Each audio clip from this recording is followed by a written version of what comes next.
Hello students, कैसे हैं आप सब। आप सबका हमारे YouTube channel Vidyakul online class में स्वागत है। कल वाली वीडियो में हमने आपको करवाया था कि यूपीएससी नामकरण में जब हम लोग करने जा रहे थे तो उससे पहले हमने उसके बारे में आपको बता दिया था। लिगेंड कौन होते हैं, केंद्रीय धातु आयन क्या होते हैं, ठीक है।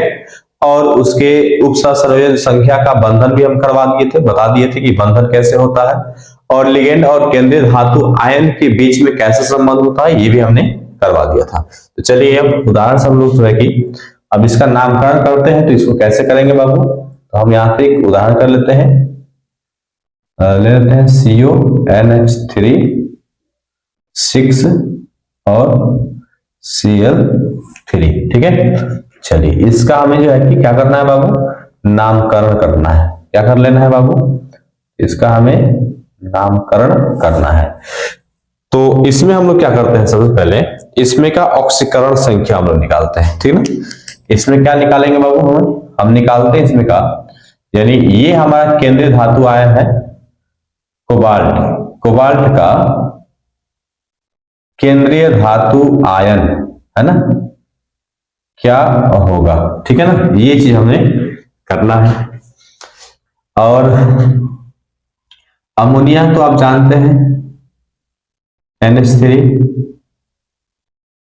क्या होता है, उदासीन होता है। NH3 का ऑक्सीकरण संख्या क्या होता है बाबू, ऑक्सीकरण संख्या जो है 0 हो जाता है। क्लोरीन जो है आपका क्या होता है बाबू, ये ऋणात्मक होता है। क्लोरीन का ऑक्सीकरण संख्या आपका जो है क्या होता है, ये -1 होता है। ये कैसे हो जाता है बाबू, देखिए जब हम लोग करते हैं ना क्लोरीन को, यदि मान लीजिए सोडियम क्लोराइड है तो सोडियम क्लोराइड का यदि हम तोड़ते हैं तो कैसे तोड़ते हैं इसको बताइए हम। तो सोडियम प्लस आयन यहाँ पे आता है और क्लोरीन जब टूटता है तो ऋण आयन चला जाता है। तो पहले आपको दिखाई पड़ गया, इसी प्रकार से जो है कि इस हम लोग करते हैं। तो क्या करते हैं बाबू, इसमें केंद्रीय धातु आयन निकालना है कोबाल्ट का। तो निकालेंगे बाबू इसको, तो कर लेते हैं हम लोग क्या चीज, कोबाल्ट का निकालना है हमें। तो कोबाल्ट प्लस है ना, अमोनिया है, इससे पहले जो है कि 6 और इसका जो है ऑक्सीकरण संख्या 0 है और प्लस यहाँ हो जाएगा क्लोरीन दिया हुआ बाबू। तो क्लोरीन का हो जाएगा आपका 3 और माइनस का 1 हो जाएगा, ठीक है ना। बराबर का क्या हो जाएगा, 0 हो जाएगा।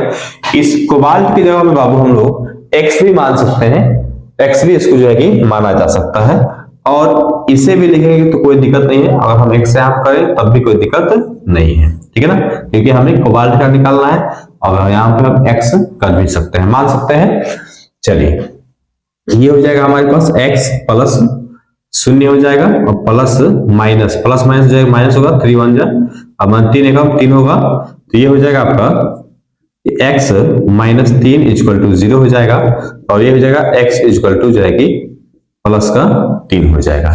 यानी कोबाल्ट का जो है कि आपको केंद्रीय धातु कोबाल्ट का जो है ऑक्सीकरण संख्या आपको कितना मिल गया है ना, कोबाल्ट का जो है ऑक्सीकरण संख्या, इसलिए क्या कर देंगे, कोबाल्ट का ऑक्सीकरण संख्या जो है कितना मिल गया बाबू, तो 3 हो गया है ना, 3 हो गया।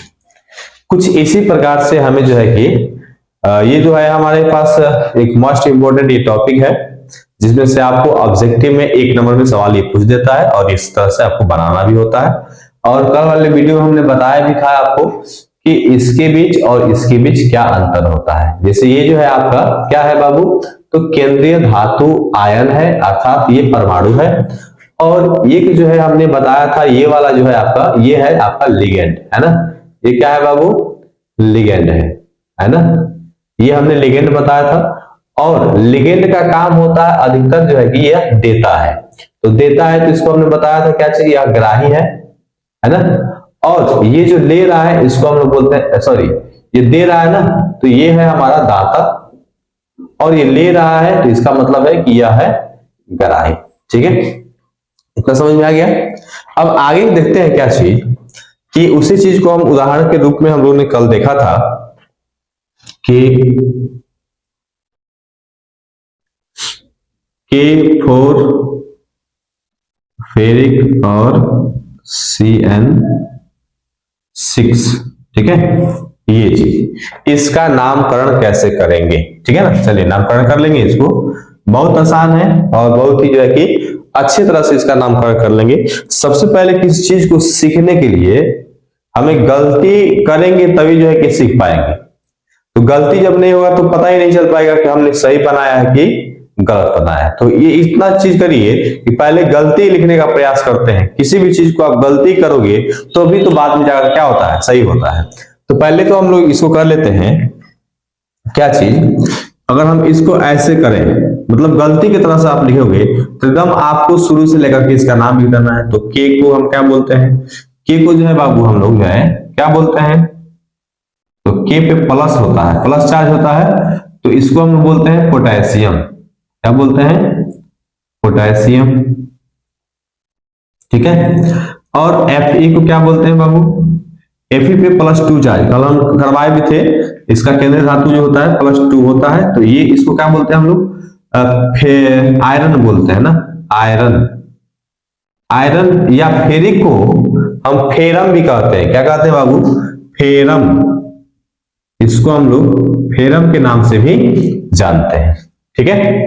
उसके बाद से क्या होता है आपका Cn जो है इस पे निगेटिव चार्ज होता है, और इसको साइनाइड क्या बोलते हैं बाबू, साइनाइड, है ना। और देखिए ये लिगेंड का अंदर है, इसलिए इसको हम लोग जो है इसको साइनो के नाम से पढ़ते हैं। किसके नाम से, तो साइनो, साइनो के नाम से, अर्थात ऐसे, है ना। इस प्रकार से इसको हमको जो है कि पढ़ते हैं, ठीक है। अब जो है इसका IUPAC जब नामकरण करना है तो हम लोग K4 जो दिया हुआ है इसको हम पहले लिखते हैं पोटेशियम। क्या लिखेंगे बाबू, पोटेशियम, है ना। पहले आयन को पहले लिखा जाता है, तो ये हमारा जो है क्या है, आयन है, और आयन को हमने पहले लिखा, और इसके अंदर ये कॉम्प्लेक्स है, पूरा का पूरा कॉम्प्लेक्स जो है, और ये पूरा का पूरा कॉम्प्लेक्स कैसा है बाबू, ये पूरा का पूरा कॉम्प्लेक्स कैसा है, तो ये ऋण आयन है, और ये जो है आपका एक भाग जो है ये क्या है, प्लस आयन है। इस पे प्लस है, और इस पे जो चार्ज है वो कैसा है, माइनस है, ऋणात्मक है, ठीक है ना। तो इसमें हम क्या करते हैं, पोटेशियम कर लेते हैं। फिर उसके बाद से हम इसको लिखते हैं फेरम। क्या लिखेंगे, फेरम, या इसको हम आयरन भी लिख सकते हैं, इसे हम जो है कि आयरन भी लिख सकते हैं। फिर उसके बाद क्या लिखते हैं, साइनाइड। क्या लिखते हैं बाबू, साइनाइड, है ना, ऐसे ले लेंगे। अच्छा एक चीज और करेंगे, साइनाइड कितना बार दिया हुआ, देखिए साइनाइड जो 6 बार दिया हुआ है, तो इस संख्या का नाम लिखेंगे पहले, है ना। संख्या कितना बार है, 6 बार है, तो इसके लिए हम क्या लिखेंगे, हेक्सा लिखेंगे। इसके लिए हम लोग क्या करेंगे, हेक्सा लिखेंगे। अब बताइए क्या चीज, यह सही है, यह सही है, तो यह सही नहीं है। तो मैंने कहा ना कि गलती करने के बाद ही सही किया जाता है, तो इसको हमने गलती किया, अब इसको सही करना है। सही कैसे करना है, तो हमें क्या करना है, सबसे पहले ये इतना जो है हमारे पास बाबू, ये जो है हमारा सही नहीं है। सही कैसे होगा, तो सबसे पहले हम क्या करते हैं, आयन को लिखते हैं, है ना। जो शुरुआती में जैसे चलेंगे तो प्लस की तरफ चलेंगे, तो पहले आयन लिखेंगे, फिर उसके बाद से लिगेंड लिखेंगे, और लिगेंड कितना बार है, उसकी संख्या कितना है, उस संख्या का नाम पहले लिखते हैं। तो जैसे कहने का मतलब है, संख्या क्या हो गया, जैसे मान लीजिए संख्या कहें हम, तो एक चीज इसको आप कर लेंगे नोट में कहीं, अगर ये लिगेंड आपको 2 बार दिया हुआ है तो इसको हम लिखते हैं क्या चीज, डाई, ठीक है। लिगेंड यदि 3 बार आता है तो इसके लिए हम लिखते हैं क्या चीज, ट्राई, और लिगेंड यदि 4 बार आता है उसको लिखते हैं हम लोग टेट्रा, यदि 5 बार आता है तो उसके लिए हम लिखते हैं पेंटा, यदि 6 बार आता है तो इसके लिए लिखते हैं हम लोग क्या चीज, हेक्सा, ठीक है। ये चीज आपको याद रखना है। तो सबसे पहले क्या करते हैं कि जो लिगेंड है उसकी संख्या को हम लोग पहले लिख लेते हैं। तो चलिए अब शुरुआत करते हैं, लिखते हैं इसके नामकरण को। यहां करेंगे बाबू, देखिए पहले आयन को लिखेंगे तो क्या लिखेंगे हम लोग, पोटेशियम, पोटेशियम, ठीक है। ये हमारा पोटेशियम हो गया। फिर उसके बाद से हमें लिगेंड कितना बार दिया है, 6 बार दिया है। तो 6 बार को हम क्या बोलते हैं, वो 6 बार दिया है तो इसको बोल देंगे हेक्सा। क्या हो जाएगा हमारा, हेक्सा। ठीक है, उसके बाद से सीएन को हम लोग क्या बोलते हैं बताइए, देखिए सीएन को साइनो क्या बोलेंगे, लिगेंड के अंदर रहेगा तो साइनो पढ़ेंगे और लिगेंड ही है ये, इसको हम लोग साइनो लिख सकते हैं, ठीक ना। तो हम यहां कर लेंगे हेक्सा साइनो, है ना, साइनो या साइनाइड दोनों लिखा जा सकता है। ठीक है, उसके बाद से क्या लिखना है हमें, तो केंद्रीय धातु आयन CMA, यानी केंद्रीय धातु आयन या केंद्रीय धातु परमाणु को लिखा जाता है। तो क्या लिखेंगे हम लोग यहाँ पे, फेरम है तो इसको हम लिखेंगे क्या चीज, तो आयरन कर देते हैं, यहाँ पे फेरम को आयरन कर दे तो और बेटर लगेगा, है ना। और उसके बाद से जो आयरन दिया है इसका हम ऑक्सीकरण नंबर यहाँ पे लिख देते हैं। ठीक है, तो ऑक्सीकरण नंबर हमने बताया भी था कल, और एक बार और कर लेंगे हम लोग यहाँ पे कि यहाँ हो जाएगा 4 और ये प्लस चार्ज है 1 रहता है, और प्लस हमको Fe निकालना है, और प्लस जो है ये 6, और साइनाइड जो है बाबू ऋणात्मक होता है तो यहाँ पे -1 और बराबर का 0 हो जाएगा। ये हो जाएगा कितना, 4 + x - 6 बराबर 0 हो जाएगा, और ये हो जाएगा x - 2 = 0 हो गया, और x बराबर यहाँ पे प्लस का 2 हो गया। तो यहाँ पे क्या लिखेंगे, रोमन में कभी भी लिखेंगे, यहाँ 2 आए 3 आए 4 आए तो उसको हम कैसे लिखेंगे, रोमन में ही लिखते हैं। तो यहाँ पे हमने 2 लिख दिया। अब ये पूर्ण रूप से हमारा IUPAC नामकरण हो गया। ये हमारा जो है कि पूर्णतः आंसर बन करके तैयार हो गया।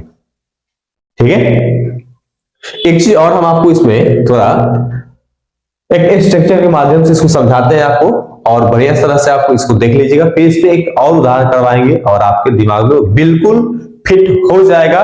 इसके बाद आपको IUPAC नामकरण करने के लिए कुछ भी करने की आवश्यकता नहीं है, एकदम दिमाग में फिट हो गया तो समझिए कि अब आप आराम से इस पर नंबर उठा सकते हैं।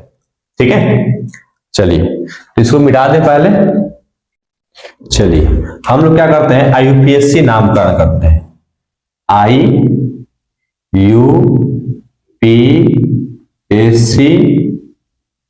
नामकरण, ठीक है, ये चीज हम करते हैं। और सबसे पहले इसमें हम लोग क्या करते हैं, ये ध्यान देना है। इसमें सबसे पहले जो है हम करते हैं क्या चीज, 1 नंबर में हम काम करते हैं कि धनायन को लिखते हैं, धनायन को लिखते हैं, और फिर उसके बाद से हम लोग किसको लिखते हैं, तो ऋणायन लिखते हैं।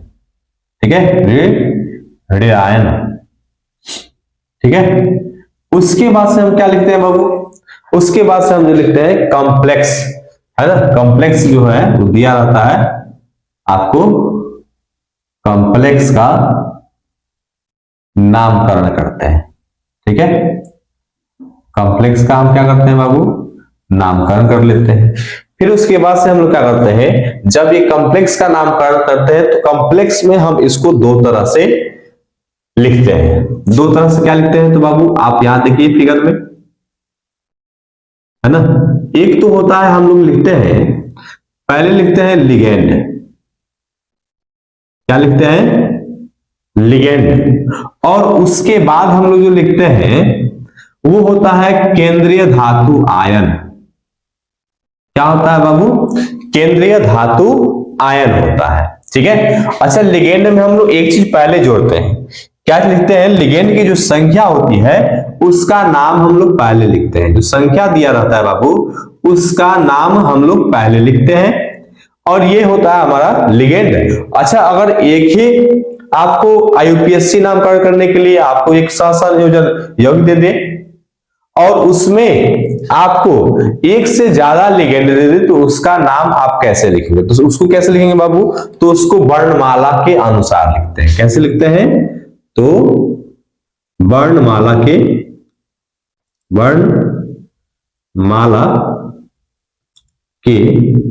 अनुसार लिखेंगे। ठीक है, चलिए समझ में आ गया। उसके बाद से अब क्या करते हैं बाबू, केंद्रीय धातु आयन, इसको हम बोलते हैं केंद्रीय धातु आयन। केंद्रीय धातु आयन, है ना। इसमें दो तरह से हम कार्य करते हैं। दो तरह से कार्य कौन होता है, तो जो आयन इसमें होता है ना, इसमें दो तरह से जो हम काम करते हैं बाबू, जो हमारे पास केंद्रीय धातु आयन दिए रहते हैं तो उसका नामकरण किया जाता है। अगर वो ऋणात्मक है तो उसको उसमें क्या जोड़ना है, अगर वो धनात्मक है तो उसमें क्या जोड़ना है। यदि देख लीजिए, यदि आपको ऋणात्मक दिया रहे, ऋणात्मक आपको संकुल दिया रहे, केंद्रीय धातु आयन आपको ऋणात्मक रहे, तो उसके अंदर आपको जोड़ना है ATE, ठीक है। उसके अंदर क्या जोड़ना है आपको, ATE जोड़ना है। और यदि आपका जो है उदासीन रहे, उदासीन रहे या आपका जो है धनात्मक रहे, धनात्मक रहे, तो कुछ नहीं जोड़ना है उसमें, उसमें कुछ नहीं जोड़ना है। समझ में आ गया। अगर माइनस रहे केंद्रीय धातु आयन तो उसमें, जैसे मान लीजिए हम लोगों ने जो उदाहरण किया था आपको अभी हमने करवाया था यहाँ पे कि एक फेरिक था और CN यहाँ पे 6 था, तो और यहाँ जो है क्लोरीन था आपका, है ना। तो इसमें आपका ये जो है नहीं, यहाँ नहीं, ये नहीं था, यहाँ आपका K4 था, ठीक है, ये वाला था, है ना। तो इसमें हम आपको बताए थे क्या चीज, ये आपका केंद्रीय धातु आयन है, ये पूरा का पूरा आपको जो है क्या है, ऋणात्मक है, और ये जो है आपका पूरा का पूरा क्या है, आपका धनात्मक है। तो अगर ये ऋणात्मक है तो इसमें हम लोग क्या जोड़ेंगे, लास्ट में ATE, यानी अगर इसको हम फेरिक कहते हैं या फेरम कहते हैं तो फेरम को फेरेट लिखेंगे, क्या लिखेंगे बाबू, फेरेट लिखेंगे। समझ में आ रहा है। अगर ये आपको जो है कि ऋणात्मक नहीं है, अगर ये धनात्मक हो जाता है तो इसमें, या फिर ये जो है कि शून्य हो जाता है, तो यहाँ पे आपको कुछ भी नहीं जोड़ना है, ठीक है। ये हम आपको जो है कि एक डायग्राम के माध्यम से समझा दिए। अब जो है क्या करते हैं, कुछ हम सूत्र, कुछ आपको जो है कि उदाहरण करवा देते हैं जिससे आपको पूर्णतः समझ में आ सके, ठीक है। आप जो है इसका स्क्रीनशॉट ले सकते हैं या लिख सकते हैं, कॉपी पेन पर लीजिए और इसको बनाने का प्रयास जरूर करिएगा ताकि आपके दिमाग में ये चीज बैठा रहे। अभी बोर्ड का एग्जाम होने वाला है 2025 में, आपका एग्जाम जो है आपका ये 2 फरवरी से जाके शुरुआत हो रहा है, तो ये चीज ध्यान रखेंगे आप लोग और इस पे पूर्णतः तैयारी करिए आप लोग। और मुझे लगता है कि आपको ये चीज जानकारी पूर्णतः हो चुका है और हो भी जाएगा। चलिए आपको जो है एक उदाहरण हम करवा देते हैं बाबू, उदाहरण हम एक करवा देते हैं। यहां हम FeH2O2 और NH3 और ये हो जाएगा 2 और यहां पे क्लोरीन हम ले लेते हैं। चलिए इसका नामकरण करिए। देखिए इसमें कहीं दोनों बॉल कुछ भी नहीं दिया है, इसका नामकरण करिए कैसे करते हैं। तो अभी हमने आपको बताया था कि 2 लिगेंड रहेगा। देखिए यहाँ पे लिगेंड, अगर लिगेंडों की संख्या ज्यादा हो जाए तो उसको वर्णमाला के अनुसार ही लिखते हैं। तो ये है आपका H2O। देखिए H2O को हम लोग क्या पढ़ते हैं, तो H2O को हम लोग लिगेंड में एक्वा पढ़ते हैं, एक्वा, और NH3 को एमीन पढ़ते हैं, NH3 को है क्या पढ़ते हैं बाबू, एमीन पढ़ते हैं, ठीक है। इसको पढ़ते हैं हम लोग एक्वा और इसको पढ़ते हैं हम लोग एमीन, है ना। तो इसमें हम लोग पहले लिखेंगे इसको, तो पहले कौन करेंगे वर्णमाला के अनुसार। देखिए तो इसमें भी ए आ रहा है, इसमें भी ए आ रहा है, तो हम ए और ए यानी इसको छोड़ करके आगे देखेंगे कि कौन वर्णमाला में पहले आता है। तो एम पहले आता है, क्यू बाद में आता है, तो एमीन पहले लिखेंगे। तो क्या लिखेंगे इसके लिए बाबू, हम इसके लिए लिखेंगे क्या चीज कि डाई एमीन, है ना, 2 है ना, एमीन कितना है 2 है, तो इसके लिए लिखेंगे हम लोग डाई एमीन, ठीक है, diamine diaqua, diaqua. उसके बाद से क्लोरीन 2 है, तो इसके लिए देखिए क्लोरीन आपको इसके अंदर है, कॉम्प्लेक्स के अंदर है, तो कॉम्प्लेक्स से अंदर है तो इसको हम लोग लिगेंड ही पढ़ेंगे, इसको ये भी लिगेंड ही है, तो ये लिगेंड इसको, इसके लिए हम क्या करेंगे, डाई, है ना, क्लोरोडो, क्लोराइडो, क्लोराइडो, ठीक है, डाई क्लोराइडो। उसके बाद से केंद्रीय धातु आयन लिखता है ना, उसके बाद से क्या लिखते हैं, केंद्रीय धातु आयन। तो केंद्रीय धातु आयन क्या है, फेरिन, यानी इसको हम आयरन कर सकते हैं, यहाँ पे आयरन, फेरम नहीं लिखेंगे, फेरेट नहीं लिखेंगे, आप डायरेक्ट अगर आयरन दिया है तो आयरन करेंगे। अब इसका ऑक्सीकरण संख्या आप बताइए, ऑक्सीकरण संख्या बताइए आप। देखिए ऑक्सीकरण संख्या निकाल के बता देते हैं, ठीक है। ये आपको इसका निकालना है फेरम का, तो ये हो जाएगा आपका, ये उदासीन है तो 0 2 प्लस 0 2 प्लस में ये माइनस है ना, 2 इंटू -1 इक्वल टू 0। एक्स ये हो जाएगा माइनस का 2 बराबर का 0, एक्स बराबर जो है ये 2 हो गया, यानी यहां जो है इसका कितना हो गया बाबू, तो 2 हो गया, ठीक है। इसी प्रकार से हमें जो है कि पूर्ण रूप से IUPAC नामकरण करने के लिए कर लेना है, ठीक है। अब इसमें आपका कुछ भी नहीं छूटता है और यहां से आप IUPAC नामकरण खूब अच्छे तरह से कर लेंगे। आज के लिए हम लोग इतना ही रखते हैं। वीडियो अच्छा लगा हो तो वीडियो को लाइक जरूर करिएगा और इसको दबा कर शेयर करिए, ताकि 2025 में जो लड़के एग्जाम दे रहे हैं वो इसका लाभ ले सके और इसका आनंद भी उठाइए। और कमेंट में जरूर बताइएगा कि आपको यह वीडियो का जो दूसरा पार्ट है यह कैसा लगा। आज के लिए इतना ही। जय हिंद, जय भारत।